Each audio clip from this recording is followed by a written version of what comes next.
The prefects, they ordered my son to sit on the corridor. They treated him like a criminal. One of those prefects took off his uniform and left him with the vest, and they took off his shoes.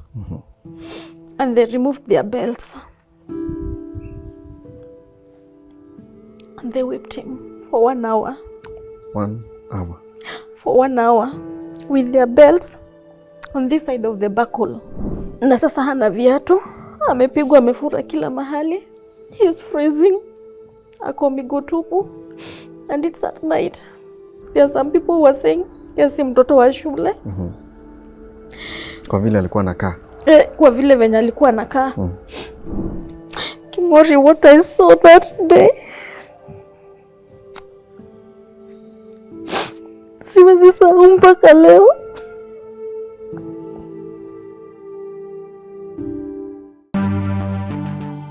Tuko family, when we received this disturbing email and images from a parent claiming that her son had been assaulted several times in a school dormitory, we decided to come and have a conversation with her. So today we talk to the parent, the son, and get a response from school. My name is Kingori Wangeshi. Let's hear her story. Okay, my name is Lilian Nyabuto. I'm a mother of 2 kids. My firstborn is in Form 4. He's called Jim Collins. And my secondborn is called Nathan. He's 2 years old. Yeah. And what do you do for a living? I'm a human resource management officer. Yeah. So when you look at us here, you can see where we are going wrong, where we are going right. Yeah, I manage people. You manage people? Yes. That is awesome. Now, what happened? When we saw your email and disturbing images. Very disturbing images. Yes. Yeah. Take us through that story. So it happened that on June 6th at 8:16 a.m., I was in Mombasa for work and I received a call. On the other end of the phone was my son. He was crying and telling me, "Mom, please send me fare. I need to go home. I need to come home." So in this case, it's your firstborn son because the other one is 2 years old. Yeah. And I asked him, "Why do you want to come home?" "Mom, I'm done with school. I'm never going back to that school again." So this school is in Meru. It's Kaga Boys High School. So what happened on closing day, first term, I received a very disturbing call from him. He was in Meru town and he told me, "Mom, kindly send me transport back home. My friends have taken my transport." And I asked him why. He told me it's a long story. He will come and tell me when he's home. But for now, he doesn't have transport. Nimtumie transport. That they bet him, and that the boy who bet him in school, of course in school alipigwa na wengi, has followed him in Meru town, and he was demanding for 500 shillings more. The story was that his friends from school, actually in the same class. You keep calling them friends. Yeah. Friends don't do that. He was his friend because even on closing day, they would come home together. So he told me that friend of his put there's something they call balaclava in his bag. So it was in his bag the whole time. So on closing day, the friend wanted the balaclava back. So my son thought that he had taken it because he wasn't seeing it in the bag. So the guy was demanding to have his balaclava back. So my son told him, "Let me go and check in the box. Maybe I would have mistakenly put it there together with my other items." So he went to check in his box and he did not find it. And he came back to tell him, "I can't find it. I don't know who took it." So the boy got angry and he decided to mobilize others who were there with him, and they bet him and they took his wallet and his money, transport money. So that morning, that was the night before they left school. So the following morning, because pesa yake imechukuliwa, he had to walk all the way from Kagaboys to Meru town. Then he called me, and of course, as a parent, I had to send him more transport. Then when he reached home, he told me the whole story, and the following day, I reported it to the principal and the deputy principal and the class teacher. I have the messages on my WhatsApp because I sent them the WhatsApp, then I made a call. So the head teacher and the deputy, they told me that they will deal with the case even before they open school in May. So when they opened school, I remember that week I called the deputy and I asked him, did you deal with that issue? Did you punish those boys? Because I don't think it is good for another student to lay their hands on another student regardless. And he told me, we shall sort it out. So on June 6th, I was in Mombasa for work, and I received a call at exactly 8:16 a.m. On the other end was my son, and he was telling me, Mom, please send me transport. I need to come home, and I'm done with school. I'm never going back to Kaga.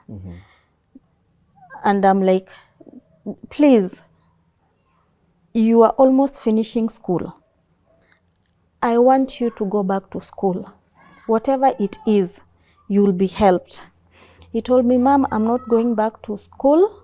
I was beaten by a mob last night, and I can't go back to that school. And I asked him, did you report the incidents to the deputy? He told me it is the deputy who put those boys up on me. The deputy principal? Yeah, the deputy principal. And I asked him, did you talk to the principal? If you didn't, please go back to school and report that incident to the principal. And he told me, Mom, I am not going back to school. So at this point, I was mad, you know. And then the person who had assisted him with the phone, it was a lady, took the phone and told me, please listen to what your child is telling you. Your kid is brutally beaten. One of his eyes, his left eye, he cannot even see with one of his left eye. What? Yes. And at that time I was shocked. And I'm like, what are you saying? If you see your son right now, you will not believe. And I told her, what am I going to do? Because I'm in Mombasa right now. I may not be able to get to Meru today. And he told me, whatever it is that you are going to do, make sure you get to Meru as fast as you can. But at this point, we can't even allow him to board a vehicle to Nairobi. This is a police case. We are advising to go to the police and report. And I told her, okay, fine, let him go to the police. I will be comfortable if he's there. I'll come and find him at the police station. I called the deputy principal and I asked him, Walim, I'm being told Jim Collins is in Meru town. What is the problem? You know what he told me? He told me this in Kiswahili. Huyo mtoto wako ametusumbua sana. Na hata hatumtaki akuje hapa tena. Aende akuje kufanya exams. Ametusumbua sana, asirudi hapa. And I asked him, kwa nini sasa alipigwa na wanafunzi wengine? Na amesumbua kwa njia gani? Sikumuuliza anasumbua kwa njia gani, but yeye aliongea tu hivyo akiniambia asirudi, arudi wakikuja kufanya exams. Mimi nikamuuliza kwa nini alichapwa na watoto wengine basi? Akaniambia, huyo mtoto wako anakudanganya, mwambie kuambia ukweli. Aliiba pesa ya wenyewe 6,000, wakati alisikia anakuja kufanyiwa search, akaogopa akatoroka. So asikudanganya alichapwa, hakuchapwa. Nikamwambia, but I've been given reliable information by the people who are calling me from Meru town that my son is badly injured. He can't even see with one of his eyes. Akaniambia ni game wananichezea. So mi hatukuongea na yeye tena. Nikakata simu. Nikapigia principal. Akaniambia yeye hajasikia incident kama hiyo imehappen shule. I give him time. to go and find out what happened, that he'll get back to me. I was shocked, like the kid has been missing from the school you manage. He ran away from school at 12 a.m. Midnight. Yeah, midnight. Now this, from midnight up to 8:30 in the morning, the principal is not aware that my son is not in school. I'm actually the one who was informing him that my son is not in school. So he was not aware of that incident, but he told me he'll find out and get back to me. I decided to call the class teacher, and she told me, I'm not aware of anything that has happened. Please let me go to class and find out, and I'll also find out from the office, then I'll get back to you. So I was worried. Now what is happening? The school doesn't seem to know. The only person who knows doesn't want Collins back to school. Now I was troubled. I was crying from where I was, now wondering how am I going to get to Nairobi. Then at exactly 8:44, I received another phone call. It was from the owner of Meru Uniform Shop. And he told me that he has rescued my son from a crowd that was building up opposite her shop. So she told me not to worry, she will take care of the boy. When I told her I'm in Mombasa and I might be in Meru the following day, she told me not to worry. She's a mom, she has boys. She's going to take care of him until I get back. And I should get someone whom I know very well, so that the person can take my son to the police and then to the hospital. So I called the boda rider, and he went to Meru Uniforms and took my son. And actually, they know, the boda rider knows my son, because most of the time he used to take him to school. So he took him to the police station. Then after, they went to Nairobi Women's Hospital. He was treated. Then he was referred to the Friends Eye Clinic, in Meru. I think it's called Friends Eye Clinic there.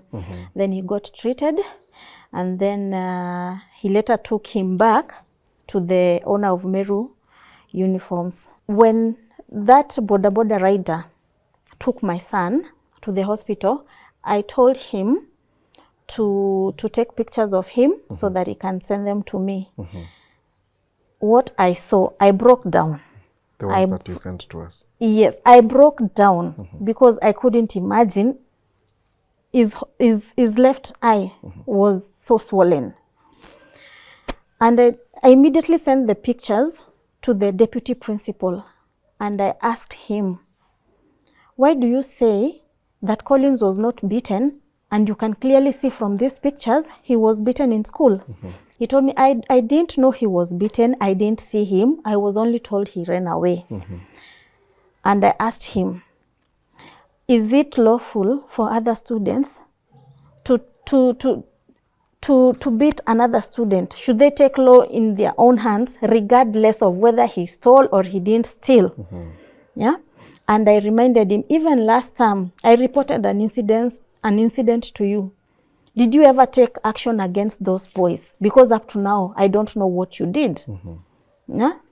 I told him, whatever cost I'm going to incur, the school is going to pay. From that conversation, I could clearly see he also didn't know much. He didn't know, or I don't know if he was hiding, but he hadn't gathered enough information about that incident. Or maybe if he knew, he was hiding it from me that he didn't know. Now the principal, when I sent the pictures to him, he told me, tell the boy to come to school and write the statement in my office instead of the police station. I told him, don't worry about him, I'll come with him the following day now. And he told me, I'm doing my investigations and I hope the boy will tell you the truth. And I asked him, what truth? What truth do you mean? Let's even assume he stole the money.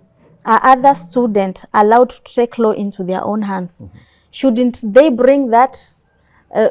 Shouldn't they bring him to you so that you send him home or you give him a punishment?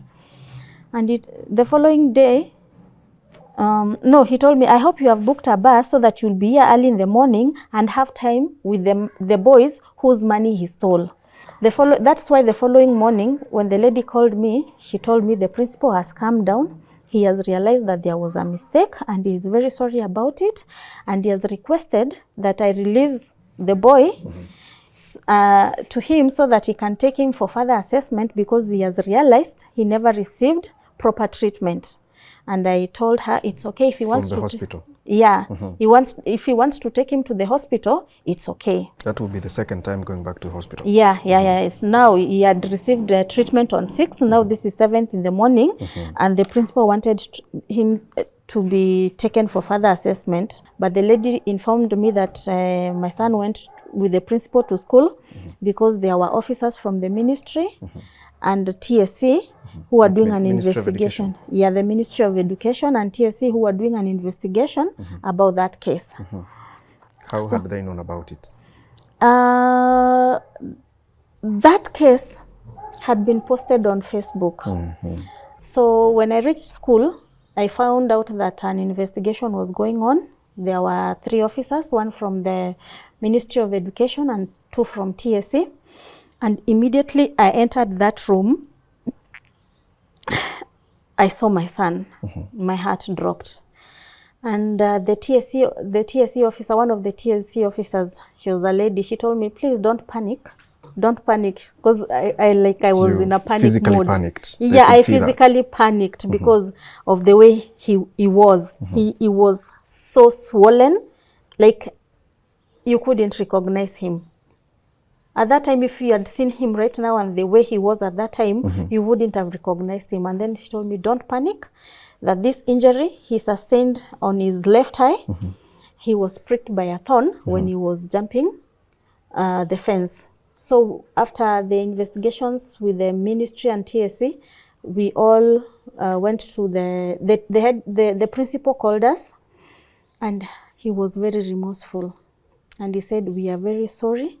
We are taking responsibility of this incident, but I pray that we are going to talk this issue out, and it's not going to escalate further than it has. Yeah, so he told me that one of the things is that he's going to ensure that those boys are thoroughly punished. After that, he will ensure that he gives protection to my son, and that I should drop all the charges I had initiated. So now, at this point, what was the case about? Was it about money that was stolen, or was it about bullying? At this point, he was not talking about the money that was stolen.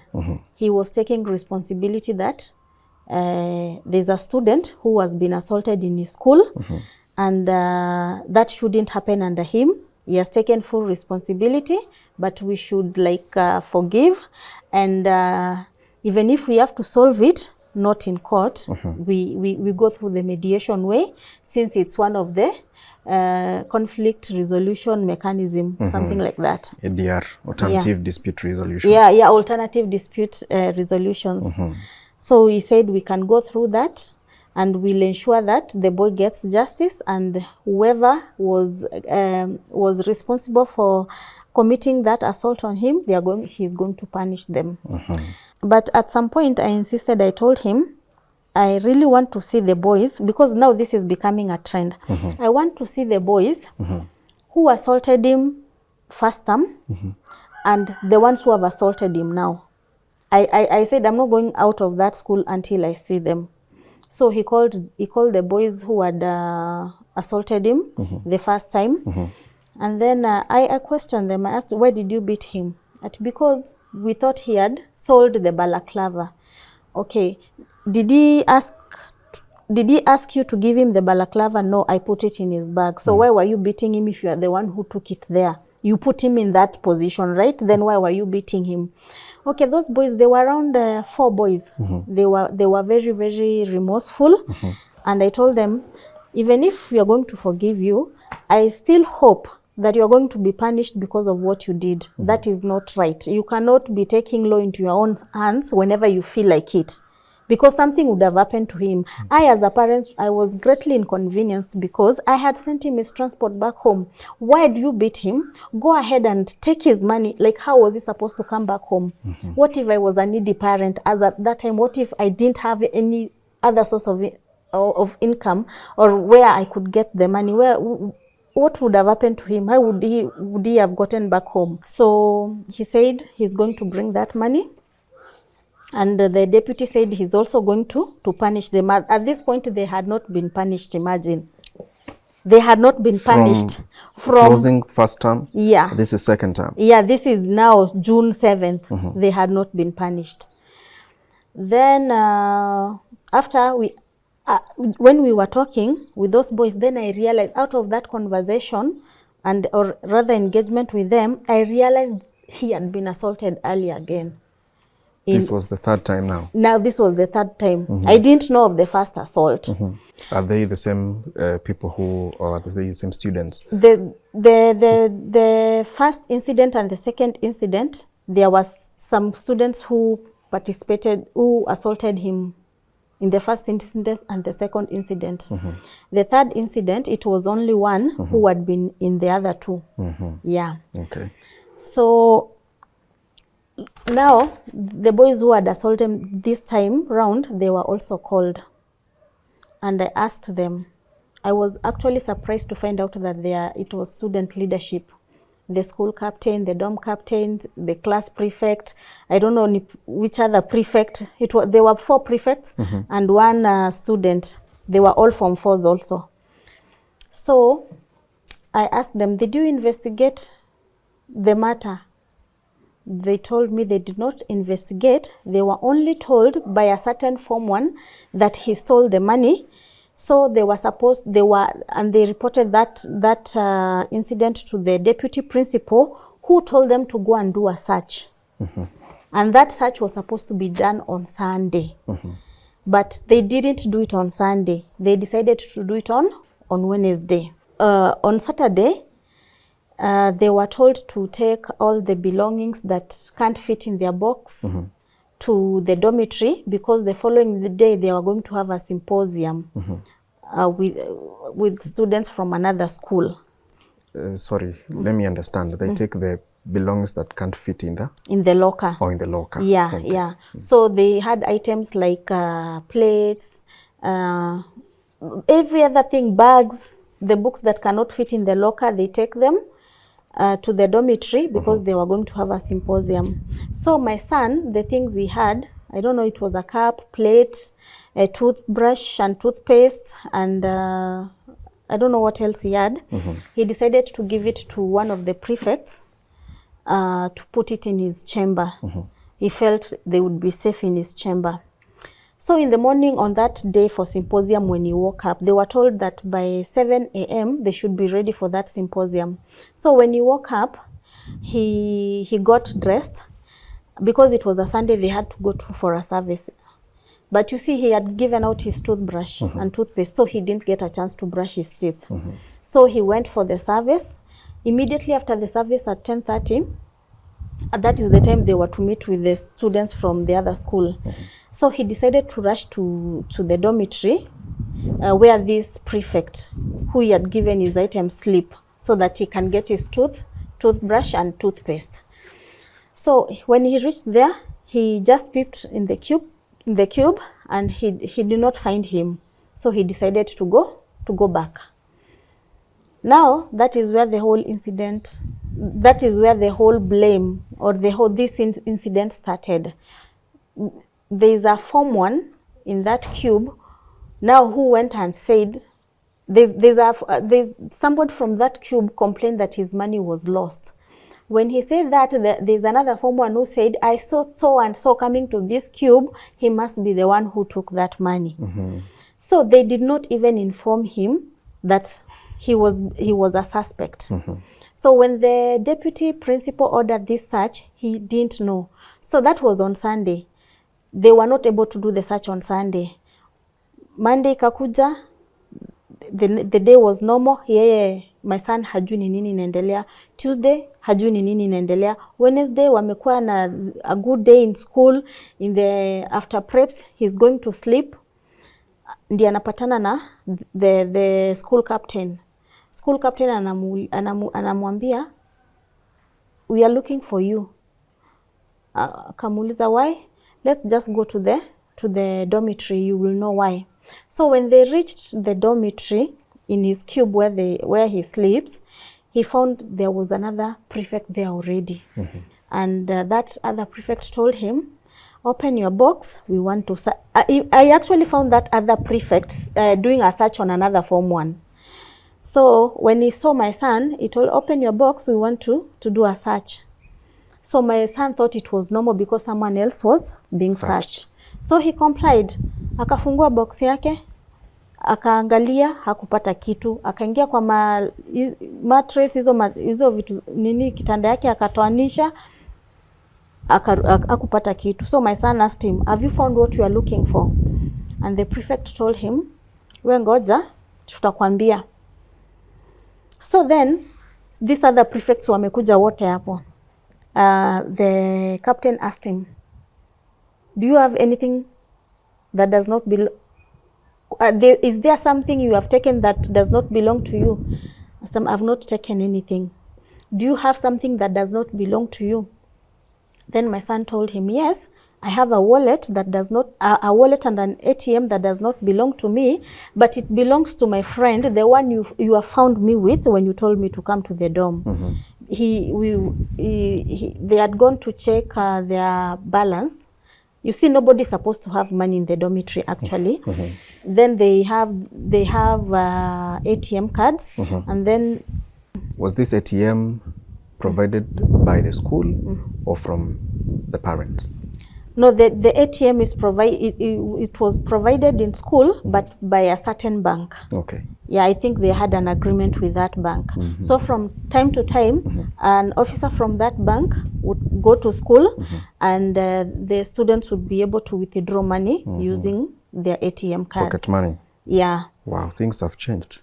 Yeah. We didn't do that. Yeah. So on that particular day, they had gone with this friend of his to go and check their ATM balances. Unfortunately, none of them had anything in their cards, because one had 31 shillings and the other had 44 shillings.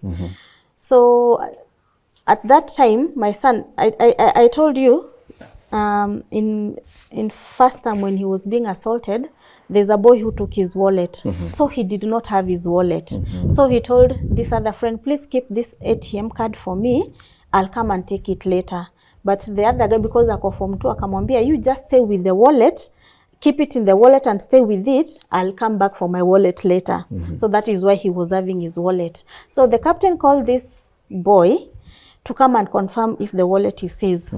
And the boy came and he confirmed that the wallet is his. So the captain then went ahead and told him, but you stole money from our form 1, 6,000. Then at that time, my son was like, I stole money. From who? When? Before he could even finish talking, the captain started slapping him. And now, what hurts me most, at that point, that incident has never left my... Sorry.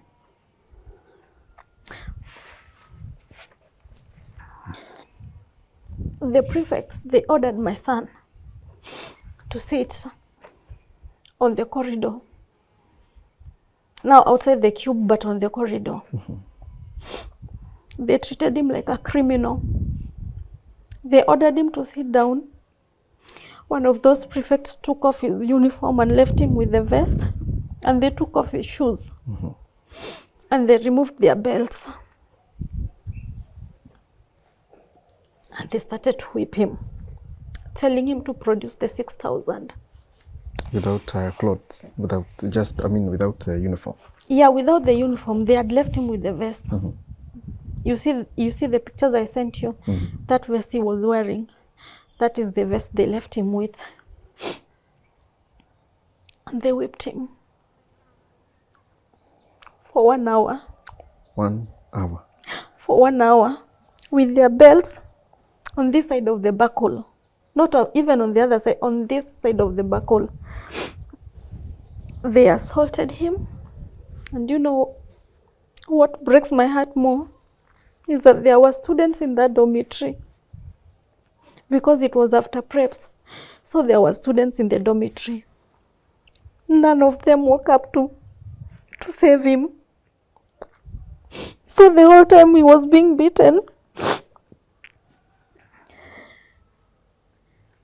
the other students were in the cube. I don't know if it's fear, they were fearing the prefects, if they had actually had this perception that he stole, that's why they were not helping him, or if they just have something against him that I don't know of. Because as human beings, if you see someone in trouble, the first instinct should be to go and help that person. But to see someone being brutally beaten by other students, and you are all in the dormitory and there's nothing you are doing about it, really broke my heart. Sorry. It made me feel so bad. Up to today, I'm still asking myself, why didn't they wake up to save him? Why didn't they wake up to stand against those prefects? That thing really disturbs me up to this day. So, as they continued to whip him, now there were 4 brave boys who are also Form 4s. They decided to wake up. And they came because they didn't want the prefects to know they are siding with him. They came and told him, please, kama ulichukua pesa ya wenyewe, toa, usikufe. Usikufe kiwa naume. Zirudishe. Nawambia, mimi hata sijui ni pesa gani hizo. Mimi nimekuja tu kushtukia, ninapigwa naambiwa nipeane pesa. Mimi sijui ninaulizwa pesa gani hizo. So when the prefects were beating him, so walikuwa wamemkalisha chini. Walikuwa wamesimama hivi, wamemsurround. So hangepata hata nafasi ya kutoka. So when those 4 boys woke up, ndio walisonga hivi kando. Alafu wakimwambia atoe, anasema hana hiyo pesa. And then they were threatening him, and they told him, hizi belt ni kama hazifanyi kazi. Now we are really going to get physical. At that point, one of the prefects akamgonga hapa, teke ya mbavu kabisa. So unajua akimpiga alikuwa anafanya mkono hivi na hizo belt, so alikuwa anapigwa hii pande. So vile aligongwa teke ya mbavu hapa, akafanya mkono hivi, then another student akamgonga na belt. That is why he was swollen. Okay. This one side. He would have lost his eye that day, like completely. So when these other students woke up, that is when these prefects walisonga kando kidogo, wakisema sasa they are going to get physical. He really got afraid and said, if I don't run, I'm going to die. And he decided to run. Sorry. He just got one opportunity and decided to run, not looking back. Akakimbia, akaruka fence. And then akasikia watchman anamuita. And then he got also afraid that if this watchman catches me, atanipiga zaidi. And the fact that the boys who are assaulting him walikuwa wamemwambia watampiga, na the following day deputy principal atammalizia. So for him, at that point in time, I really think he was traumatized. He decided to just run. Midnight. It's midnight. And he decided to walk all the way to Meru town barefooted. He didn't have shoes. He did not have shoes. He was only wearing a vest. And nasi vest ya shule. Nizi vest tu wanavaa ndani ya nguo. Na sasa hana viatu. Amepigwa, amefura kila mahali. He is freezing. Ako miguu tupu. And it's at night. So walking all the way from Kaga to Meru town, anything would have happened to him. I try to imagine, angekutana na watu wabaya, wafikiri amepigwa sababu ya ni mwizi. Anything would have happened, but I thank God He protected him. He made it to Meru town. And at that time, he didn't find any vehicle coming to Nairobi. So the person who was there, the bus, hapo kwa matatu, alimfukuza akamwambia, can you go away? Sahi hakuna watu hapa. And because he was afraid, aliamua tu kutafuta mahali atalala hapo. It was next to Central Bank in Meru. So he stayed there. He was freezing. Mpaka sasa asubuhi vile watu wamefungua duka ndiye akaamua aende aombe simu nipigie mimi. And he told me when this lady from Meru Uniform Shop alikuja akamtoa kwa crowd. In that crowd he was being threatened. There are some people who were saying yes, mtoto wa shule. Kwa vile alikuwa anakaa. Kwa vile venye alikuwa anakaa. Wengine wanasema kama ni mtoto wa shule wanamchapa, wamrudishe shule. Kwa sababu this is indiscipline. And then you know there are also sympathizers. Na wengine wanamuita, pengine amepigwa sababu ya ni shoga. Like just that crowd itself. There were so many things that I was saying to him. He was traumatized. I want to believe your name is Collins. Yes, yes. It is good that you confirm that. Uko fiti? Yes, niko fiti. Sasa kwanza pole kwa yote ambayo umepitia, because those are very sad situations to be in as a student. Ulimaliza high school, ulimaliza primary, ukaenda high school. Mara ngapi uliitwa kwa mwalimu kwa sababu indiscipline? Ile temile major sana. Nilikuwa tu sikuwa nimaliza assignment. Nilikuwa tu swali 3 peke yake. Lakini the rest ilikuwa nini minor. Sema tu kulala class na noise making peke yake. Noise making, Kila mtu ni noise maker mpaka mtazamaji. Now, at some point you were a captain, right? Yes, I was the prefect of entertainment. Nikiwa form 2. Yes. Okay. How was it? It was good. Juu nilikuwa na interaction ya watu. So mimi hadi sikuwa nimepatiwa hard time na wanafunzi juu walikuwa wanisikiza. Juu nilikuwa nafanya kenye wananiambia niwafanyie. Kanu kuwekea hii wimbo nawekea. Kanu kuwekea TV wana watch pia. So mimi sijaipatiwa hard time huko. So you had a good relationship with the other students? Yes, hadi ma form 4. Tulikuwa wazuri nao. Mbona ulitoka kwa entertainment captain? So ilikuwa that time. Kuna time ilikuwa game. Sasa game tulikuwa inabamba. Sasa ilikuwa fika time kuzima TV. Sasa nilienda kuzima, wakaanza kusema nsizime nini. Nikaita captain mwenye alikuwa hiyo time. Nikajaribu kumwambia, akaenda kaita principal. So principal akakuja akazima stima shule yote. Sasa tena akahakisha sasa ndo tukaitwa. Sasa principal akaanza kusema ati I'm the one leading it. Mimi ndo nilikuwa nasema ati nini hiyo TV sizimwe nini. Hapo ndio ulitolewa kuwa captain. Jada hiyo time hadi alikuwa nifukuze shule. Haya, now coming forward to these events that have made us to be here today. Hauko shule, zimekuaffect aje kimasomo? So kimasomo, as for now, vile najua shule yetu ina run, tunafanyanga practicals na period nimekaa nyumbani nimekosa hizo practicals wamefanya. So your basic knowledge pia imeenda hivyo. Na in terms of curriculum kuna zingine nimepoteza. Just syllabus zote tulikuwa tumemaliza. And you're a candidate? Yes, I'm a candidate. May I understand incidents zingine ambazo zimehapenia students wengine hiyo shule? So kuna last year form 1 alichapwa na mwalimu akamwezwa private parts. Kesi ikakuwa kubwa hadi kulikuwa na mapolisi waka-involviwa, journalists wakakuja pia shule. Lakini sasa sijui vile story iliendanga. Tena this time kuna mwenye alichapwa na mwalimu akavunjwa hapo sasa mkono.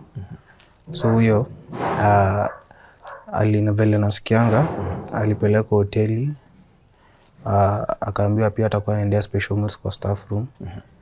Pia akafanywa shopping ya 3000 na akapewa 3000 ka pocket money. Na akaambiwa pia principal aka instruct walimu wanampatia simu. Mwalimu yote asimpe simu. Ndio asipige nyumbani, mzazi ajue. Ndio alikuwa anataka kucover up story. Na akampeleka pia hospitali. Na kuna ingine pia form 3. Alichapwa na maform 4 years. Lakini au maform 4 alifukuzwa. Hiyo form 3 akapeleka hospitali. Jodi hapo alikuwa amekatwa. Huyo pia akuambia mama yake pia. Wewe umeassaultiwa mara 3. Why do you think this happens? Mbona hao students wengine wanakukujia? So basically mimi nikiwa shule sina swangi aggressive type. Yes, nitakasirika lakini sitakupiga. Ndakupatia tu limits zako, weka side yako, mimi nika side yangu. Lakini unataka kufanya wefanya. Lakini mimi side yangu ati ninua mkono kukupiga. Like sasa hiyo ni mimi hadi nitakaa chini na nimeaccomplish nini. Na mwalimu anasema urudi shule, principal. Una feel utakuwa safe kurudi shule? Hapana. Jukawa vijana bado wajaifanywa kitu. Hadi ile slight movement at least kupatiwa hadi suspension ile. Ama ile tu kuchapwa ama kudimitiwa. Hajai. What about the 6000 yenye walisema ati ulikuwa umechukua? Hiyo mlimaliza aje? Ulikuwa umechukua ama haukuwa umechukua? Mimi sikuwa nimechukua. Na at first mimi 6000 walikuja kuniambia katikati ya beating sasa. Na wakakuja kuniambia ni ya form 1.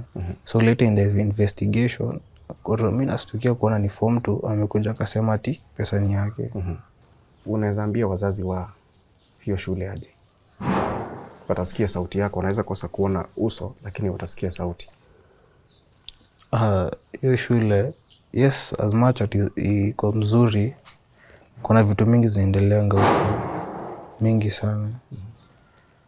Na zingine hazitayafikia. Kwa mwenye alichapo huyo. I bet vile walienda midterm, mamake ndo alishtuka kumuona na bandage. Yes, shule iko na negligence pia.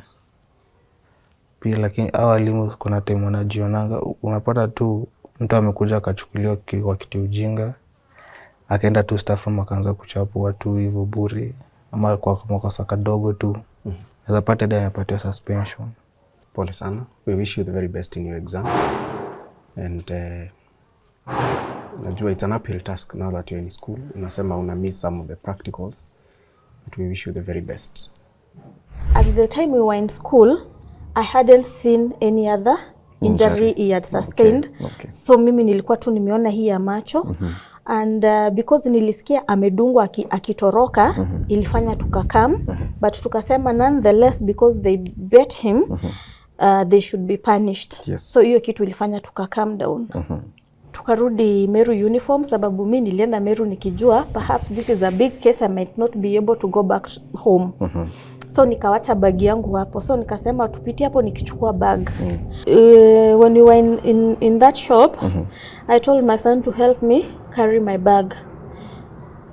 Then I realized, akaniambia he cannot be able to carry the bag. I asked him why.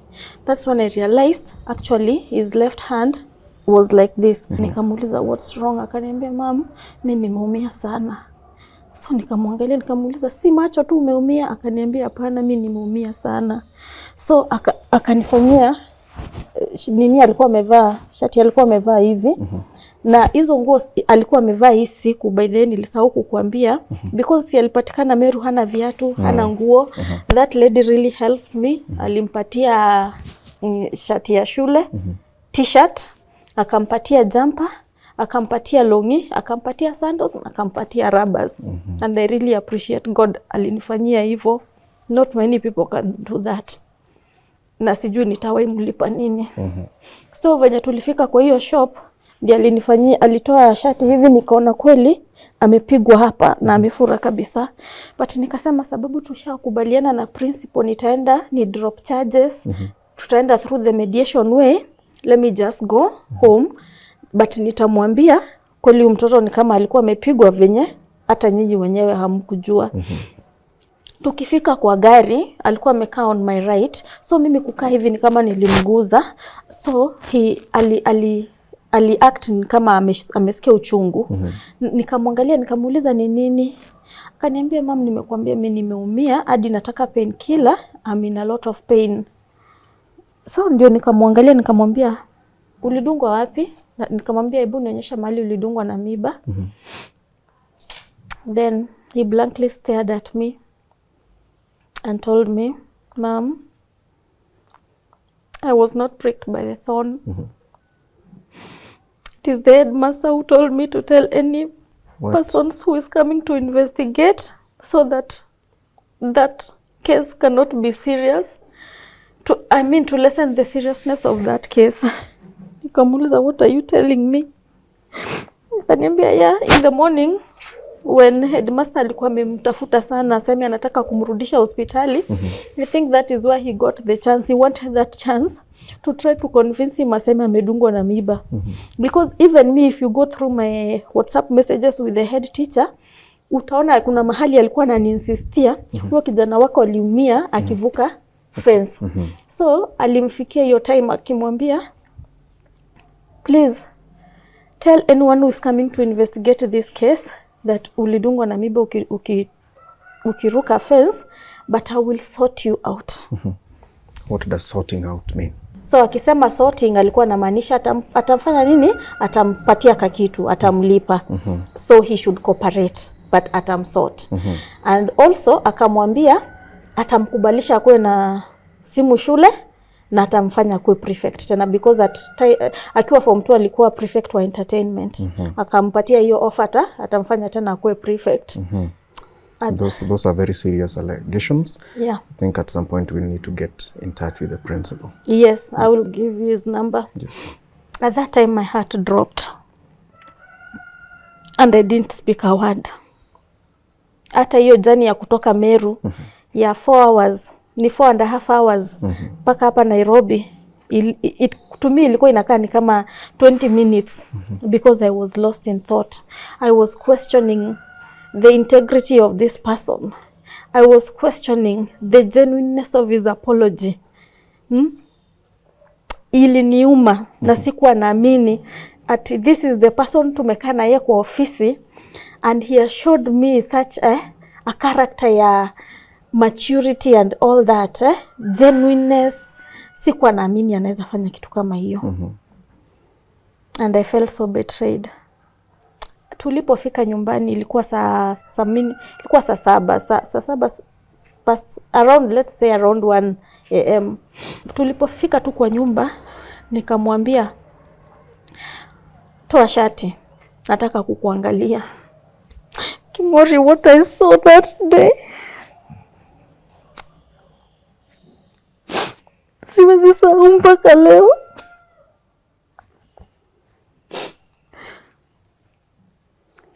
The whole of his body, this side, from the pictures that I sent you. My son was brutally beaten.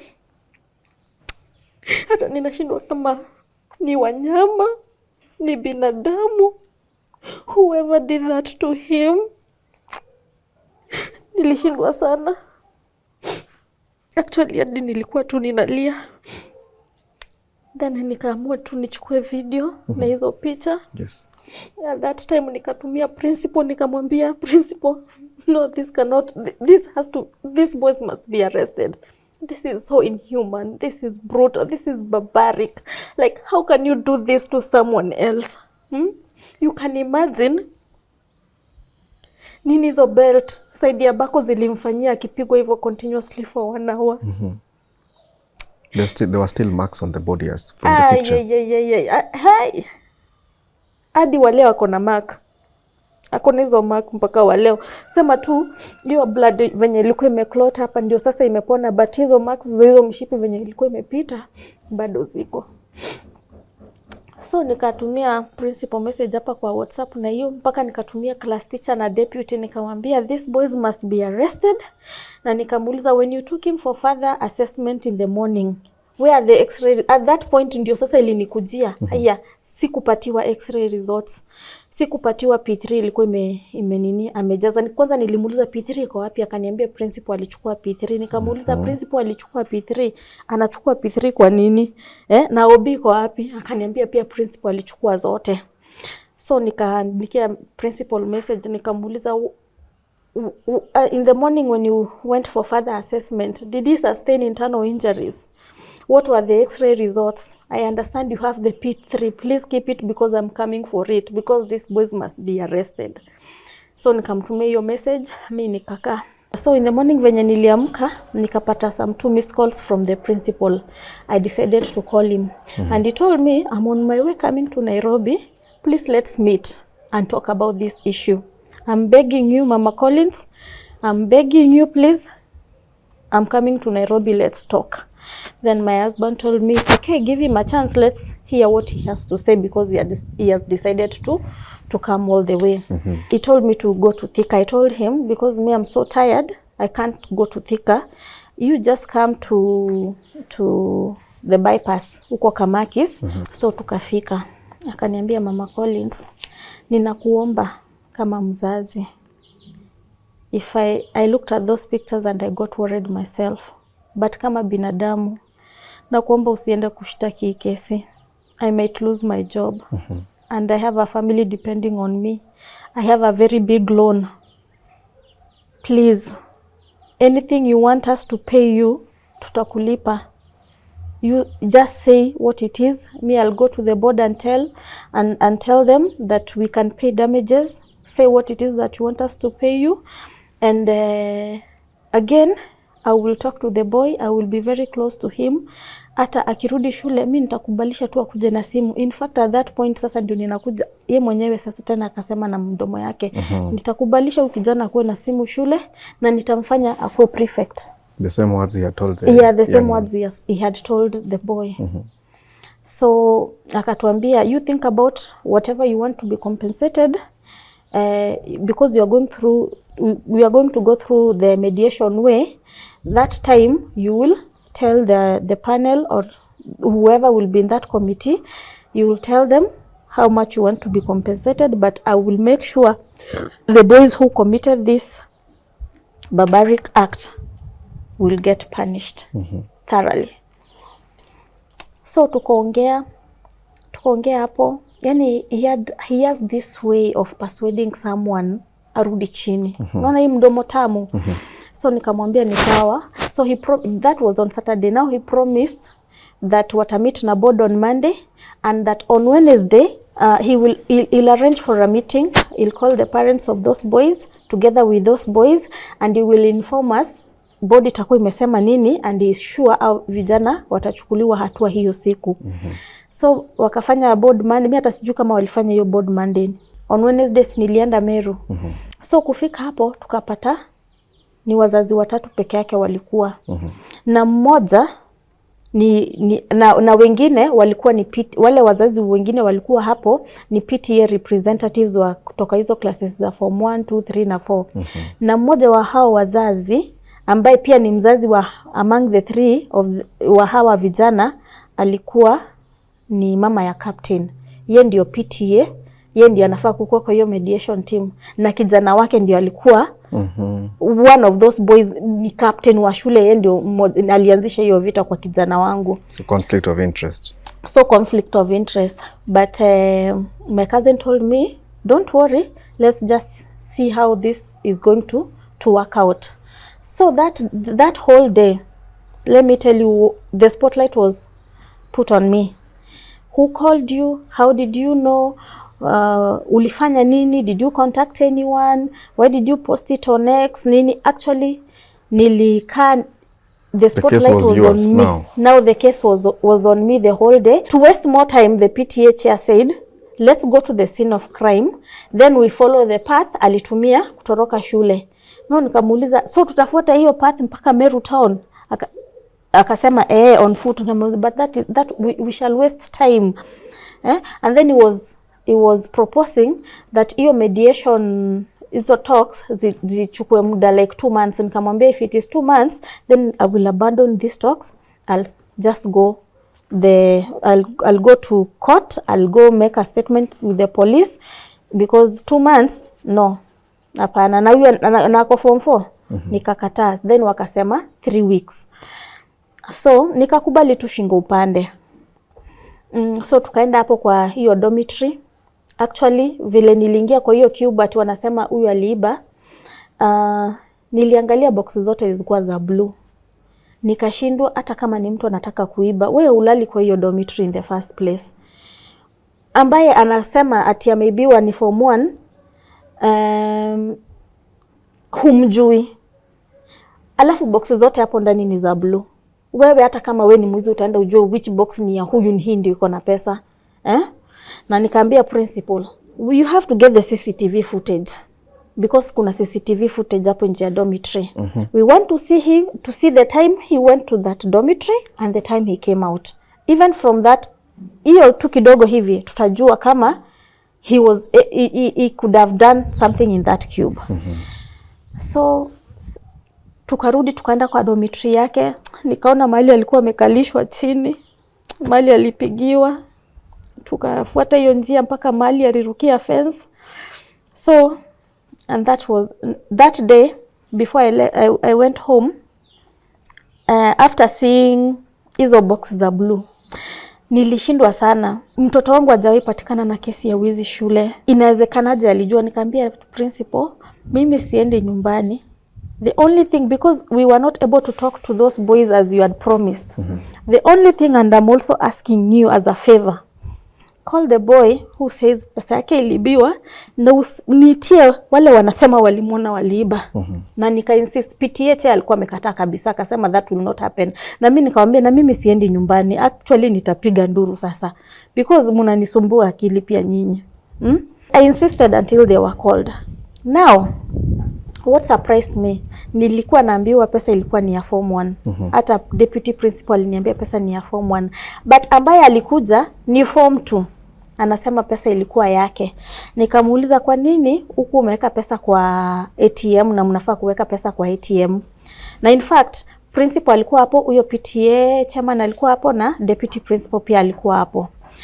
Akasema for him it doesn't feel safe when the money is in the ATM. He feels safe when he has the money.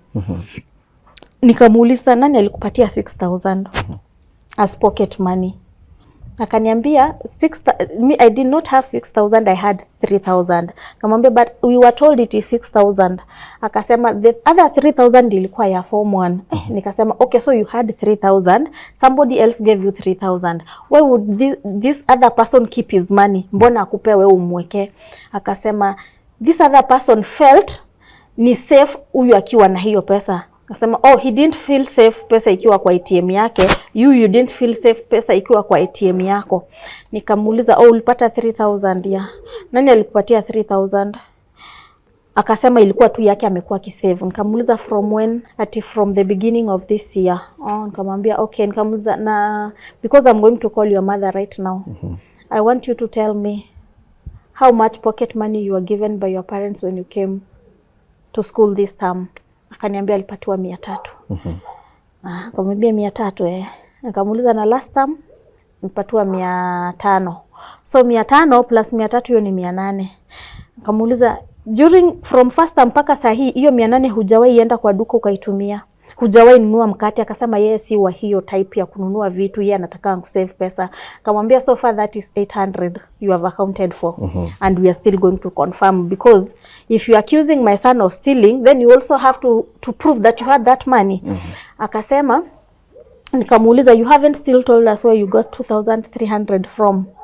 So ikawa mimi nilikuwa nimetumiwa na kazini yangu. Nikamwambia okay fine, kama ulikuwa umetumiwa kuna SMS, kuna hiyo transaction, sababu kazini yako hayuko shule, ndio ikufikia, lazima ilikuwa imetumwa mahali. So we need to get the pesa yenye ilitumiwa nani na ilikuwa ngapi. So principal aliposikia tumefikishana hapo akasema no, it's okay, let him go and gather that information, atakuja kutuambia. The other person ambaye aliitwa sasa ni yule akusema aliona huyu akiiba. Nikamuuliza ulimuona akiiba? Akaniambia sasa ako form 1 yeye alikuwa kwa cube. So nikamuuliza alikuwa amevalia aje, akaniambia alikuwa amevalia t-shirt ya red. Nikamuuliza na alipoingia kwa dorm, kwa sababu hizo boxes zote nimeona ni ya blue, alijua ni gani ya huyo mwenye anasema ameibiwa? Tunasema alijua tu, mimi sijui venye alijua, but nilimwona amekuja akaguza box. Nikamuuliza alifungua box? Mimi sikumuona akifungua, but aliguza hiyo box alafu akatoka. Nani alikuwa kwa hiyo nini kwa cube na wewe? Akasema the person who was in the cube. Remember this is Sunday ile sasa ya symposium. The person who was in the cube with me alikuwa amelala kabisa. Yeye hakujua kama kuna mtu aliingia ama kuingia. Kwa hivyo niwe peke yako ulimuona. Nikamuuliza amelala 10:30 kwani hakuenda service? Inawezekanaje ati amelala 10:30 kabisa hawezi sikia kama kuna kitu imekuja maboksi inafunguliwa hata angalie? Akasema yeye alikuwa amelala juu. Kwa nini alikuwa amelala hivyo? Kamuuliza kwa hivyo hukuona akifungua box? Akasema aliguzaguza akatoka. Ati tena akitoka kwa sasa huyo form 1 akitoka kwa cube tena huyu akarudi. So nikauliza principal, so you'll have a CCTV footage ya kuonyesha akiingia kwa hiyo dom mara mbili, because this is what he is saying. Then the other witness alikuja ako form 3 akasema anajua huyu, na wakati alikuwa anaingia kwa hiyo dom walipatana naye kwa entrance, na alikuwa amevaa t-shirt ya red na amejifunga na shati ya shule hivi akiingia, although yeye alikuwa anatoka but hakujua alienda cube gani. So nikamuuliza mko cube moja na huyo form 1? Akasema so wewe ulikuwa unatoka kwa cube? Yes. Huyu form 1 alikuwa anafanya nini kwa cube? Anasema alikuwa na rafiki yake mwingine ambaye yeye hamjui pia, ajui ni wa class gani. Unajua sasa hao watoto ni wengi shule, unaweza kosa kujua wengine. Mimi kwa akili yangu nikajua that boy ametuambia the person who was in that cube alikuwa amelala. Nikamuuliza huyo rafiki yake alikuwa anafanya nini? Ati walikuwa wamekaa tu na yeye hapo. Nikamuuliza alikuwa amelala? Hapana, walikuwa wamekaa na yeye. So nikamuuliza uko sure venye unasema? Yes, walikuwa wamekaa na yeye hapo. At that point hata deputy akacheka akasema so this form 1 conflicting information. And then huyo form 1 nikamsema aitwe, nikamuuliza can you tell us the truth? Akasema yeye huyu alichungulia tu kwa cube, akauliza huyo prefect ako wapi, venye walimwambia hayuko akatoka akaenda. So nikamwambia mnaona mna contradict the school.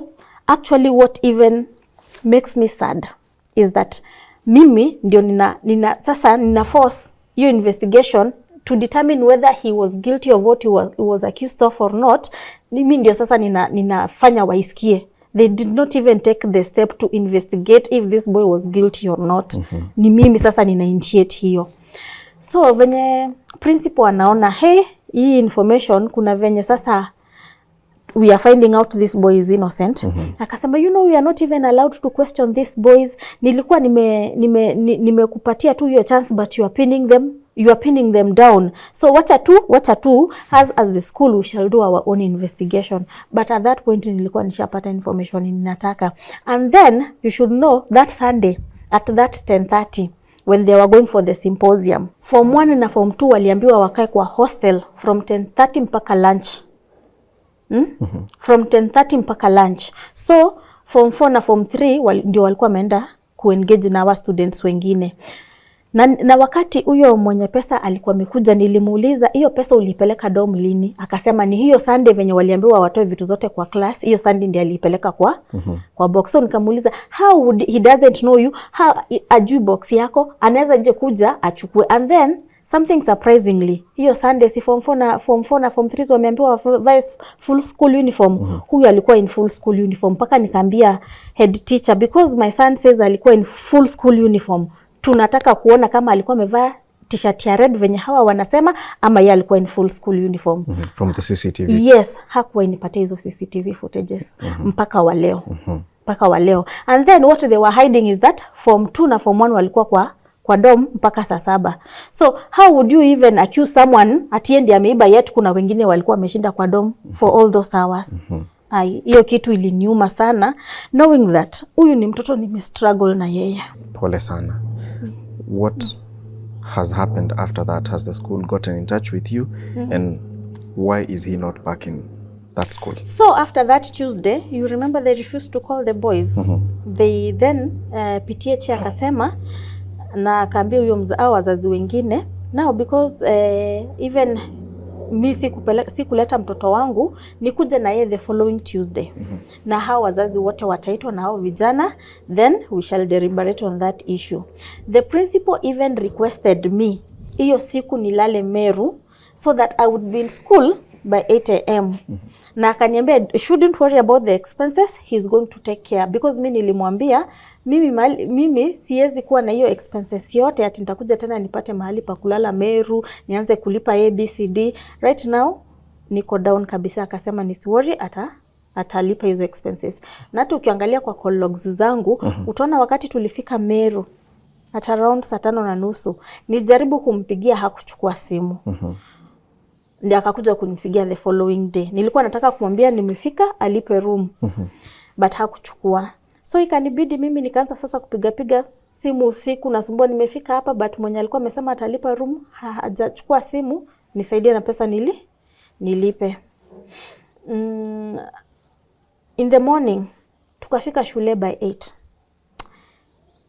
Lakini hii Kenya, hizi systems za Kenya, acha tu. They were not in school by 8. The principal was not in school by 8. Parents hawakuwa school by 8. Actually ni sisi tu tulikuwa, mimi, yeye na my cousin mwenye anafunza Chuka.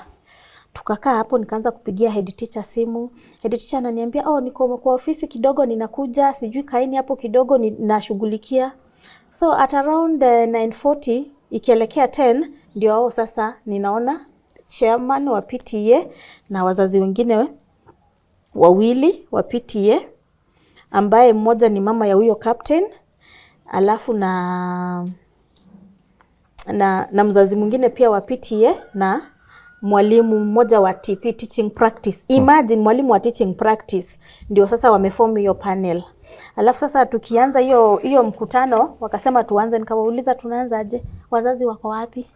Au vijana wako wapi?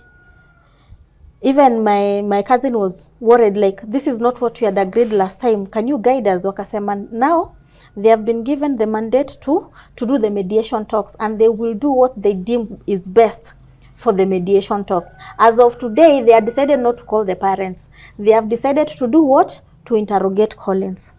What was interrogating Collins? Yani niliumia, but sababu nilifika hapo, nilikaa tu nikiwasikiza.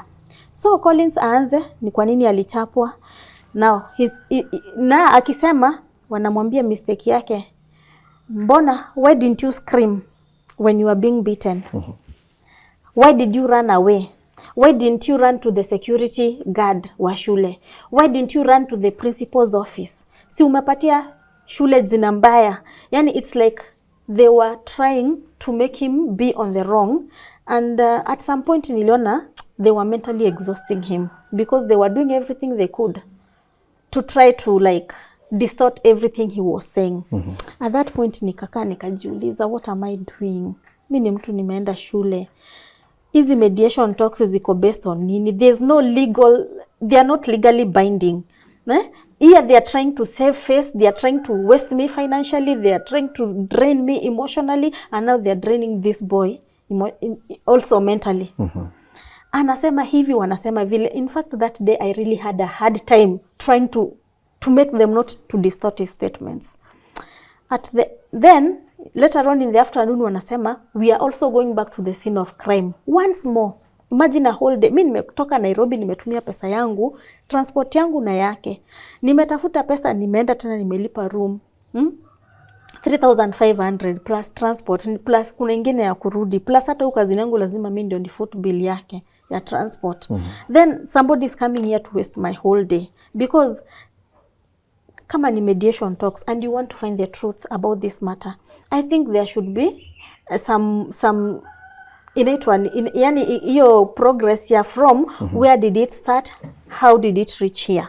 Yani tunaanzia pale chini. Was he guilty of what he was being accused of? Hapo ndio tunaanzia. Who are these students wenye walimu accuse? Wewe ulifanya nini? This is the CCTV footage. This is what you have been able to determine. Yes, you are guilty. No, you are not. Unaona, hapo ndio tunaanzia. Now tulifika hapa kwa hao vijana na deputy alikuwa anajitetea wakati tulikuwa tunaongea, anasema for him he had authorized them to do that search on a Sunday. The search that happened on a Wednesday, he was not aware of that search. He did not authorize it at that point. But you know, ulikuwa umewapatia hiyo mandate. Yeah, so hata huwezi jitoa hapo sahihi. The mediation, hiyo team ilikuwa inafaa kukuja, they came and do, were they wrong? Ni nini wamedetermine out of that? Yeah, up to that point. Sasa unafika hapa unaanza kuuliza huyu, kwa nini ulitoroka? Mbona huku scream? You see, you are not safe because you didn't scream. And that time nikawauliza, is security a measure of someone screaming, ama security supposed to be security whether someone is screaming or not? Unaelewa? Before tutoke shule nikamwambia head teacher, si ulikuwa umesema utanirudishia pesa ya hiyo expenses yote? Akaanza kusema, unajua saa hii sikupata, anga sijui nini, wewe enda tu nyumbani tafuta, nitakurudishia kesho. Kesho nikamuuliza, I'm still waiting. Ati unajua nilikuwa na pesa nikatuma kwa M-Pesa ikafuliza ikakula. Nikawachana na yeye. Really? Yes. So he didn't cater for your expenses? Hata ni text. Unajua uzuri tulikuwa tunaongea kwa WhatsApp. So now, how long after that incident was that? You see, it happened on 7th.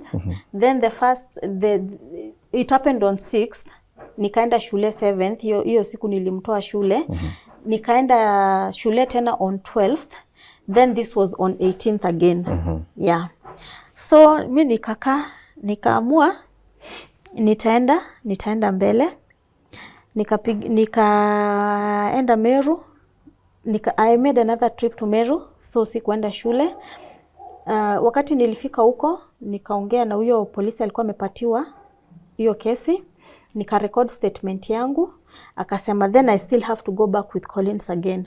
So you see, hiyo ni kesi imenimaliza tu financially kabisa. So that was on a Wednesday. Then on another, sasa last Saturday nikaenda na yeye Meru, akaenda kuandikisha statement. Kwanza nilimwambia huyu my son, let's go to school. We get, now that you've been home na hauku umetoka na textbooks, please kwa sababu hiyo siku tulikuwa tunatoka na yeye, nilimwambia aenda achukue textbook tukienda nyumbani, akaniambia alipata loka yake iko disorganized, hakuweza kuziona. Nikamwambia basi tuende shule tuambie mwalimu atupatie textbooks zako tuende home.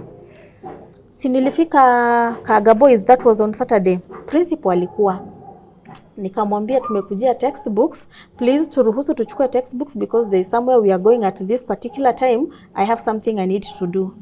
He kept me there for 1 hour. He was not willing to give me those books. Nikakaa hapo. Now he received a call. Vile receive hiyo call, akakuja akaniambia, "Ebu Mama Collins kuja. Are you going to the police?" Actually alikuwa ananiuliza na ukali ingine ilifanya mimi nikashtuka. Nikamuuliza why? I need to know right now whether you've gone or you are going. Nikamwambia, don't worry, but I'll have to make a statement. I'll have to go to the police. Where sababu tulishindana, wacha tu mimi niende polisi. So kutoka hapo mimi nikasikia uoga. Nikasema sasa tumekaa hapa 1 hour, hanipatii vitabu, ananiambia ngojea 10 minutes, ngojea 15 minutes. Hanipei vitabu, aniruhusu tuende kwa store, ama atafute mwalimu mwingine anipeleke kwa store juu walimu walikuwa kwa staff room. Tuende tuchukue vitabu. Sisi tukaamua sasa kurudi. Na tulitoka hapo tukikimbia juu mimi nilikuwa nimeogopa sana. What happened is that this lady mwenye alimsave kutoka kwa crowd alipigia principal akamwambia nimepitia hapo, tunaenda polisi. So unaona sasa waliongea na yeye, and that is where she changed her mind. She couldn't record her own statement. Mimi nikamwambia ni sawa, as and when you will be required by law. At that point mimi sikulaumu umekataa, lakini na usinichukulie vibaya. There's nothing I can do. My hands are tied, your hands are tied too, whether you want it or not. But if you don't want to record, it is okay. So wakati sisi tulirudi kwa police station kurecord, who was coming there? Imagine mwalimu wa Kaga wa CRE anazunguka tu hapo. Mtoto wangu kwanza alimuona akashtuka kabisa. Why was that teacher there? Hata sisi tulishangaa. So unaona sasa head teacher alikuwa anajua tunaenda police station. So tunaangalia, hata tukwambia hiyo polisi, huyu ni mwalimu wa Kaga, anafanya nini hapa? So mimi I was really scared, mpaka nilikuwa nauliza huyo polisi, utanizindikisha mpaka huku kwa magari ama nitafanya aje? I was really scared, but nikasema because ni mchana nitaita Uber ama niite mtu wa boda tutoke kama tumeenda. Sisi tukaandika statement yetu tukaenda. So that was on a Saturday. Sasa juzi ilikuwa Wednesday. This week too. Today is Saturday, right? Yes. On Wednesday. Was it on Wednesday? We're in July now. Yeah, last week sasa hapa Wednesday. Principal kanipigia simu akaniambia, Mama Collins, rudisha mtoto shule. Nikamuuliza, mwalimu, ninamrudisha shule aje? Have we ever resolved that case? What happened to those boys? What action did you take against them? You told me we will do ABCD, you didn't do. This is happening for the third time. You never resolved that issue. How am I going to bring my son back where I feel like he is not safe? Akaniambia safety ya mtoto niachie government. Hiyo sio issue yangu ya safety. Akaniambia ati it is not my concern to know how he is going to punish those boys. That is not my concern. Mimi concern yangu ni nirudishe mtoto asome. The first day nilipigia deputy akiniambia nisirudishe mtoto shule mpaka aende kufanya mtihani. Aliniambia unajua akirudi hapa atauliwa na wanafunzi wengine. What? And if I'm lying, I hope the court at one point, hii kesi kienda kotini, if it at all itaenda huko, a court will give an order for Safaricom to remove that voice note. Aliniambia hivyo na nikaambia principal, your deputy aliniambia mtoto wangu akirudi shule atauliwa. My son has gone through ABCD. You have never taken action against those boys. Now what guarantee do I have, especially now that they have known ninaenda polisi, that they will not turn against him? Sasa wanimalizie mtoto kabisa. Why you as a teacher are you not taking action against these boys? Because the first thing you have done is to try to cover up. You got to me not to go to the police immediately. You got to my son to tell him to lie. To change the story. To change the story. Even now the report that they wrote, hata haitakuwa na ile ukweli yenye inafaa kukuwa nayo. Why are you so... Na sasa hata ule mwenye alikuwa anafaa kuandika statement, you got to her. Why are you so much interested in covering this story than giving justice to this boy? Yeah? Because now I'm worried. Are you a person who doesn't care about bullying and violence in your school? Because hizo ndio zile maswali nimemuuliza. And if that had happened, we wouldn't be sitting here, right? We wouldn't be sitting here. My boy would be in school. Right now, let me tell you. So niko hapa mimi nimeogopa kurudisha mtoto kwa hiyo shule. Now, mimi nangangana. Mtoto wangu ni form 4. Amepoteza muda hapa nje. Sasa nangangana nimtafutie shule ingine. Angalau atafanye end term exam. Shule ukienda kutafuta pesa ni mingi, of which mimi nilikuwa nimemaliza at school fees yangu. Hizo njia zote nimeenda Meru kurudi for those numerous times nimeenda, imeni drain financially. Now next time akienda shule, obviously nilijaribu kutafuta shule za government, naambiwa it is impossible kumpeleka huko. So the next hope ni shule za private. Asome for 2 months before aende kufanya exam, because I can't change the exam center right now. Private is very expensive. Na ujue mimi nilikuwa nimemaliza school fees yangu nilikuwa nimebakisha 7,000 peke yake. Ya next term peke yake. Why am I being inconvenienced as a parent? As we speak, your son is out studying tuition out here. Yes. But he's registered to do an exam in that school. Yeah. What's your fear? My fear, first of all, right now, is that this boy is losing a lot. That is why I've been forced to find someone to tutor him. That is costing me. I've been forced to find a school where he will do the exams for this term. That is costing me also.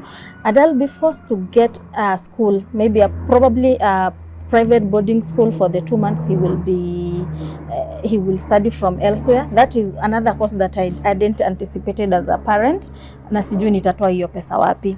But my greatest fear is how we'll go back to Kaga, because the exam center cannot be changed. Will it be granted that security? Yeah, because now I live in Nairobi, I have a small kid. Where will he stay? Will he be in school? Will he be out of school? If it's out of school, then it means somebody else must be there. Now that will also inconvenience me if he's in school. I'm really worried about his security. And I hope the government or whoever is responsible for security in that particular region will guarantee his safety, because there's nothing he can do but do those exams. Yes. Right. Are you afraid that his final results will be affected? I am deeply afraid. As I told you, this is a child I've struggled with, because I told you earlier on, he withdrew from school. He has withdrawn from me. He has withdrawn even from the grandmom. Now completely, the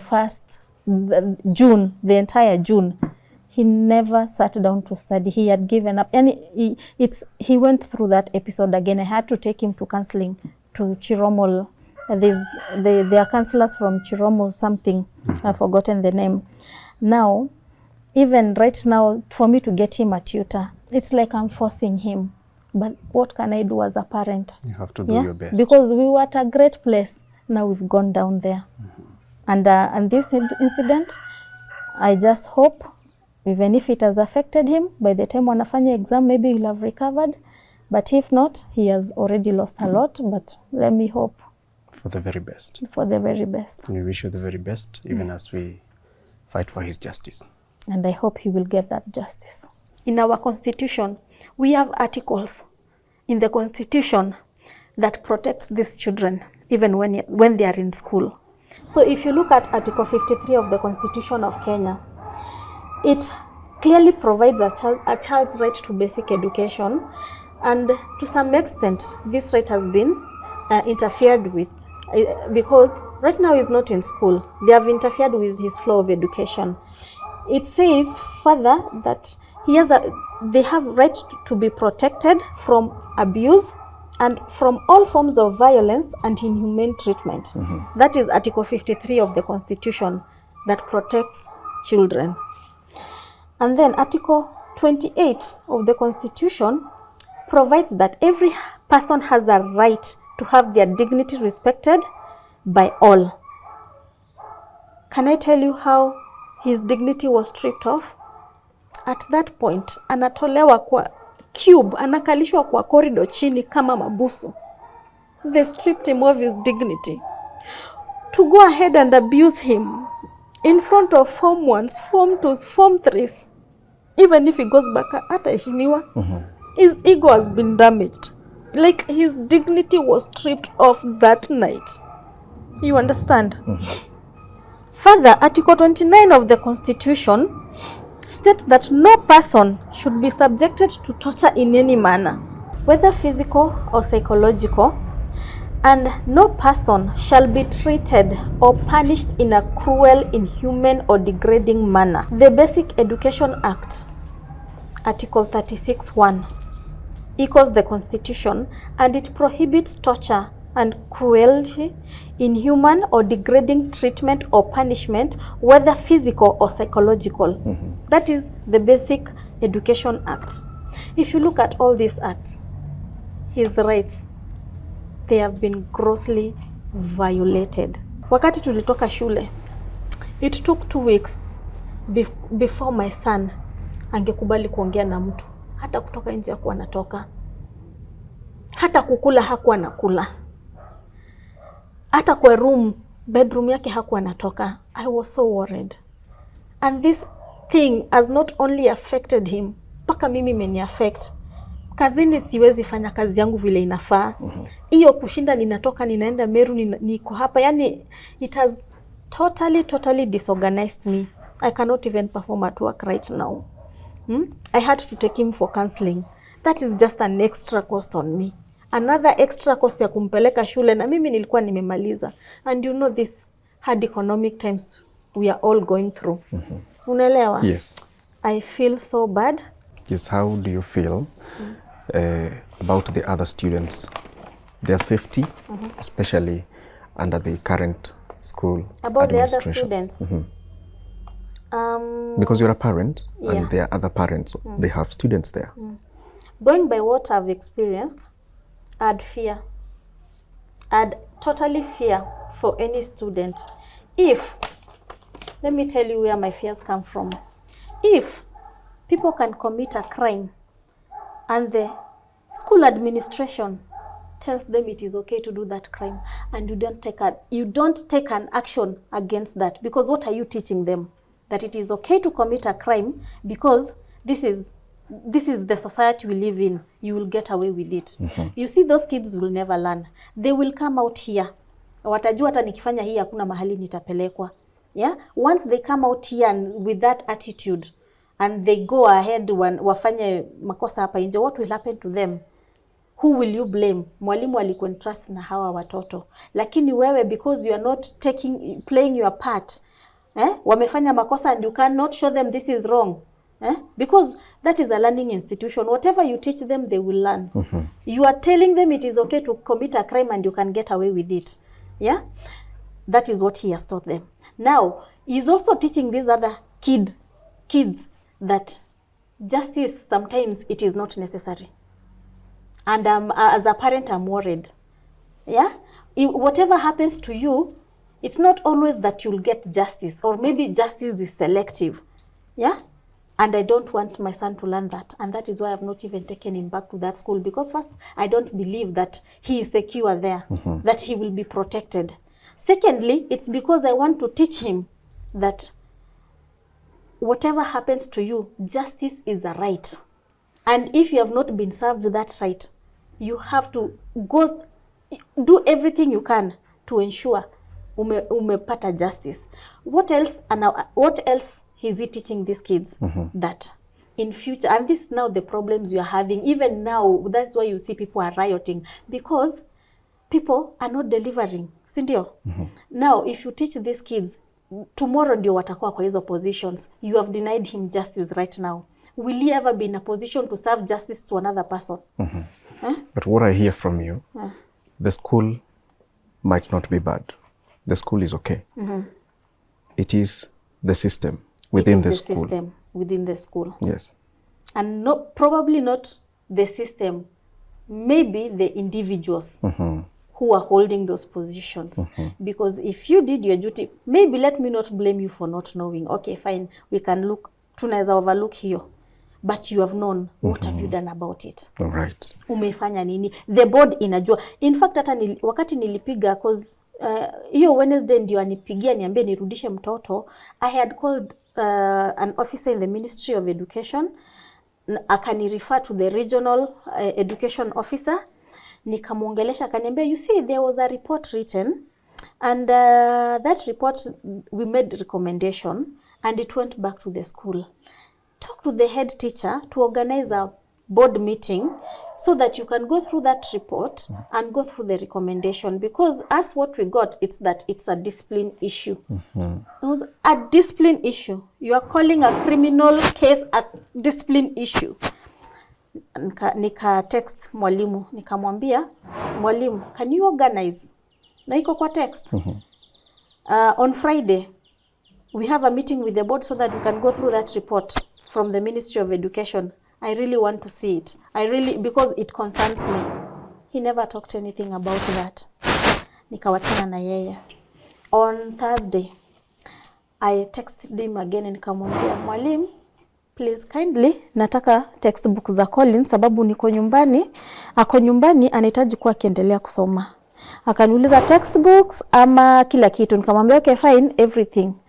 Na I want to know zile za shule ni ngapi, na zenye zake nilikuwa nimemnunulia, because I bought all types of hizo finders zote za revision.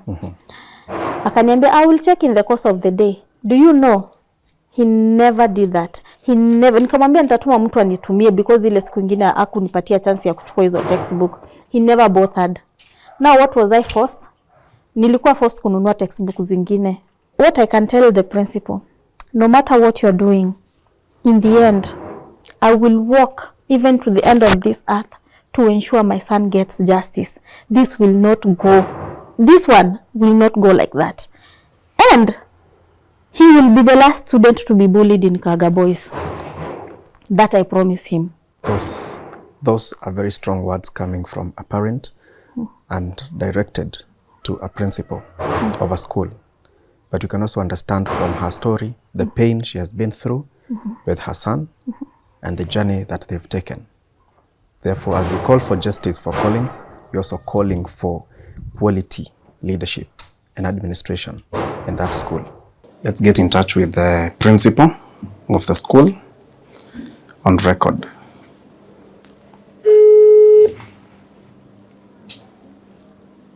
Hello. Hello, sir. Yes. Good afternoon. Good afternoon. Am I speaking to the principal, Kaga Boys? Yes. Good. My name is Kingori. Kingori, yes. Do you have a minute? I have a parent in the office. Yes. So maybe I call you immediately after this. I'm talking to whom? You're talking to Kingori? Kingori who? Kingori Wangeshi Eh. from Tuko Media Limited. Atitu? Tuko Media Limited. Tuko Media Limited. Yes. So you let me call you immediately after I'm through. All right. Thank you. Ah. That has been Lillian's story right here on Tuko. Let's find justice for Collins. My name is Kingori Wangeshi. Thank you.